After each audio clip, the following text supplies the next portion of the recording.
FBI officers ये देखकर परेशान थे कि जिस जेल में किसी कैदी को खुला भी छोड़ दिया जाए वो फिर भी भाग नहीं सकता, वहां अथॉरिटीज की नाक के नीचे से 3 प्रिजनर्स आखिर कैसे भाग निकले। सबसे हैरानी की बात तो ये थी कि अगले 10 घंटों तक जेल अथॉरिटीज को कैसे उनके भागने की जरा बराबर भी भनक ना पड़ सकी। ना सिर्फ FBI बल्कि US की 3 टॉप लेवल एजेंसीज भी इस केस को सुलझाने में एड़ी चोटी के जोर लगा चुकी थी। हम बात कर रहे हैं एक ऐसे जेल ब्रेक की जो पिछले 60 सालों से सिर्फ उलझा हुआ ही नहीं बल्कि दुनिया के लिए अब एक मिस्ट्री भी बन चुका है। ज़ेम टीवी की वीडियोस में एक बार फिर से खुशामदीद। नाजरीन, पैसिफिक ओशन में मौजूद ये छोटा आइलैंड है तो सिर्फ 22 एकड़ पर फैला हुआ, लेकिन यहाँ दुनिया के खतरनाक मुजरिमों को रखा जाता था। अल्कट्राज के नाम से फेमस ये आइलैंड समंदर में ही एक बहुत बड़े पत्थर पर बना हुआ है। इसी वजह से इसको दी रॉक भी कहा जाता है। एक तो ये आइलैंड दूर दूर तक ओशन से घिरा हुआ है, दूसरा एक्स्ट्रा प्रोटेक्शन के लिए इसके गिर्द 15 फुट ऊंची फेंस भी खड़ी की गई है। जेल सार्जेंट्स की 24/7 मॉनिटरिंग के साथ साथ, क्योंकि ये पैसिफिक ओशन की ओपनिंग में मौजूद है, तेज हवाएं और ऊंची लहरें इस आइलैंड को हमेशा घेरे रखती हैं। इन सब कंडीशंस को देखते हुए 1934 में इसको फेडरल प्रिजन डिक्लेयर कर दिया गया, जहां हद से ज्यादा सिक्योरिटी दी जाती थी। इन शॉर्ट, यहाँ अगर कोई एक बार आ गया तो खुद से निकलना किसी भी सूरत मुमकिन नहीं था। इस जेल को इनएस्केपेबल का दर्जा हासिल था, लेकिन 12 जुलाई 1962 को अल्काट्राज का सारा भरम तब टूटा जब 3 प्रिजनर्स यहाँ की सिक्योरिटी को बड़ी महारत से धोखा देकर फरार हो गए। इस कहानी के मेन किरदार ये 4 लोग हैं, जिनमें जॉन विलियम एंगलिन और क्लियरेंस एंगलिन आपस में भाई हैं। इनको एक बैंक रॉबरी के केस में यहाँ रखा गया था। उसके बाद ये है फ्रैंक मॉरिस, जो 13 सालों की एज से ही ऑन एंड ऑफ जेल की शक्ल देखता रहा है। इसको भी अल्काट्राज में बैंक रॉबरी की वजह से रखा गया था। आखिर में ये है एलन वेस्ट, जो पहले भी कई बार दूसरे जेलों से भागने की कोशिश कर चुका है। इसी वजह से इसको मैक्सिमम सिक्योरिटी के लिए अल्काट्राज में रखा गया। एलन वेस्ट इस जेल में काफी अरसे से है, इसी वजह से इसको जेल के कंपाउंड के बारे में दूसरों से ज्यादा मालूम है। अल्काट्राज से भागने का आइडिया सबसे पहले 1960 में एलन वेस्ट ने ही अपने इन साथियों को बताया था। एलन ने जेल के ब्लॉक बी में एक लूप होल तलाश किया था, जहां से उनका भागना शायद किसी हद तक मुमकिन था। अब मसला ये है कि ये चारों लंच ब्रेक वगैरह में मिलते तो थे, लेकिन इनके सेल्स ब्लॉक बी में नहीं थे। ये चारों कोशिश में लगे रहे कि इनको ब्लॉक बी में शिफ्ट कर दिया जाए। खुशकिस्मती थी इनकी कि जेलर ने इनको ब्लॉक बी में शिफ्ट कर दिया, और वो भी एक दूसरे के बराबर में। इनका पहला टारगेट तो पूरा हो चुका था। चारों प्रिजनर्स एक साथ ब्लॉक बी में शिफ्ट हो चुके थे। अगले 2 सालों तक ये अपने अपने सेल्स के अंदर ही क्या खिचड़ी पकाते रहे, इसकी किसी को कानो कान खबर ना पड़ी। 12 जुलाई 1962 को रूटीन के मुताबिक सुबह के 7 बजे जेल स्टाफ तमाम प्रिजनर्स को उठाने के लिए निकले। असेंबली में काउंटिंग की गई तो इनमें 3 प्रिजनर्स मिसिंग थे। जब स्टाफ ने तमाम सेल्स को दोबारा से चेक किया तो ब्लॉक बी में एंगलिन ब्रदर समेत फ्रैंक मॉरिस को अपने ही बेड पर सोया हुआ पाया। उनको ये बात बिल्कुल भी नॉर्मल नहीं लगी और उन्होंने सेल के अंदर जाकर उनको उठाने की कोशिश की।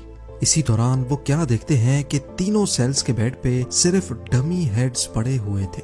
जी हाँ, वो तीनों भाग चुके थे और उन्होंने सोप, प्लास्टर और कंक्रीट के मिक्सचर से बना ये डमी हेड रख दिया था।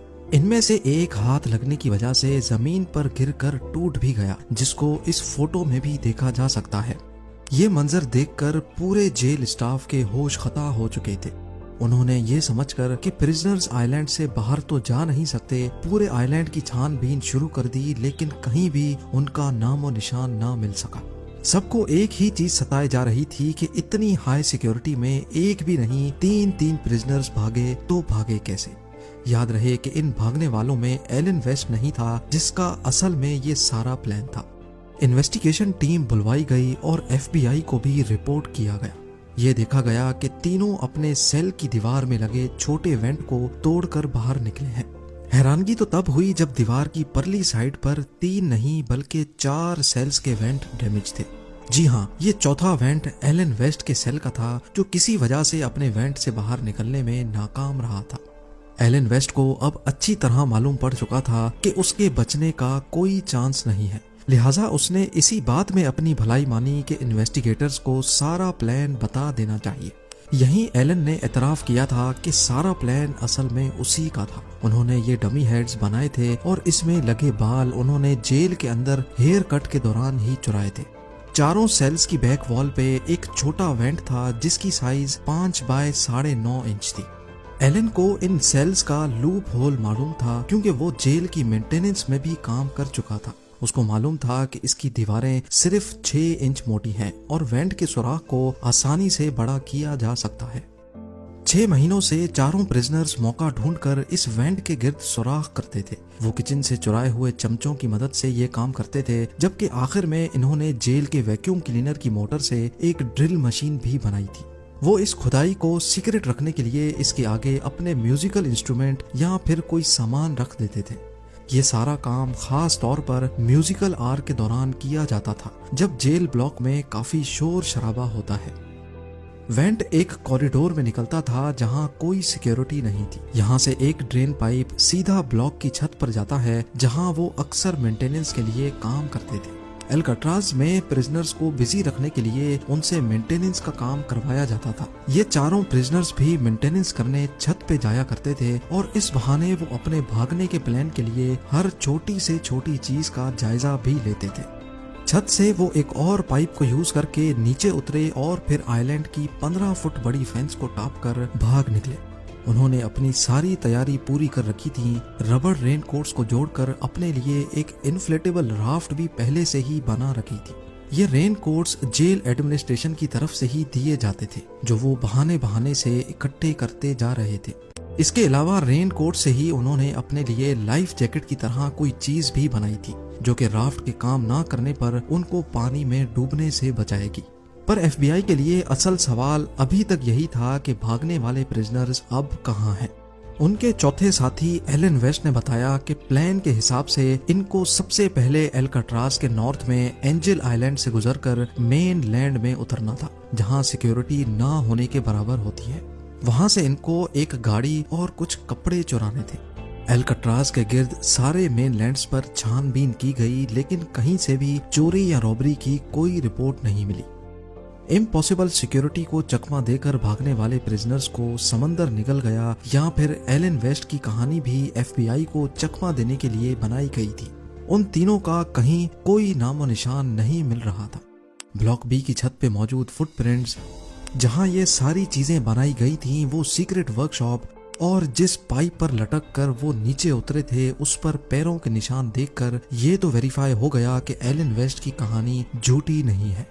अब एफबीआई के साथ साथ coast guards, bureau of prison और यूएस मार्शल सर्विस को भी इस केस में शामिल करके समंदर में प्रिजनर्स को ढूंढना शुरू कर दिया गया, पर उनको कहीं भी ना प्रिजनर्स मिले और ना ही कोई राफ्ट या फिर लाइफ जैकेट। ये पुलिस केस से हटकर अब एक मिस्ट्री केस बनने जा रहा था।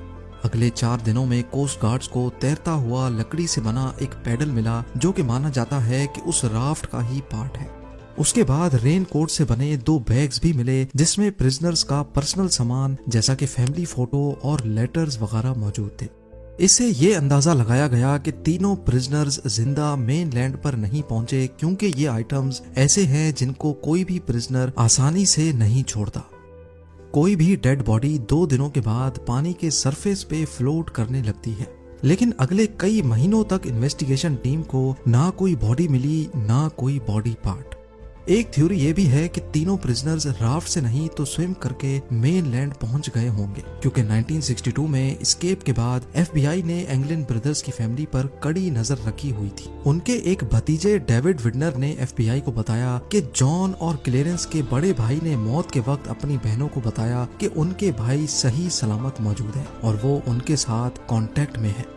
कई फैमिली मेंबर्स ने एफबीआई को ये भी बताया कि फैमिली में छोटे बड़े दिन पर 2 खवातीन अजीब से मेकअप में देखी गई हैं, जो शायद जॉन और क्लेरेंस ही भेस बदल कर आते हैं, लेकिन इसके बाद वो दोनों खवातीन कभी नजर नहीं आई। इसके अलावा एस्केप के 15 सालों के बाद एंगलिन ब्रदर्स के कजन ने ब्राजील में दोनों भाइयों को एक क्लब में देखा और उनकी फोटो भी कैप्चर कर ली। उनकी फैमिली का भी यही मानना है कि ये एंगलिन ब्रदर्स ही हैं, लेकिन यूएस मार्शल सर्विस के इन्वेस्टिगेटर्स का मानना है कि इस फोटो में जो शख्स दिख रहे हैं इनकी एज एंगलिन ब्रदर्स से मैच नहीं होती।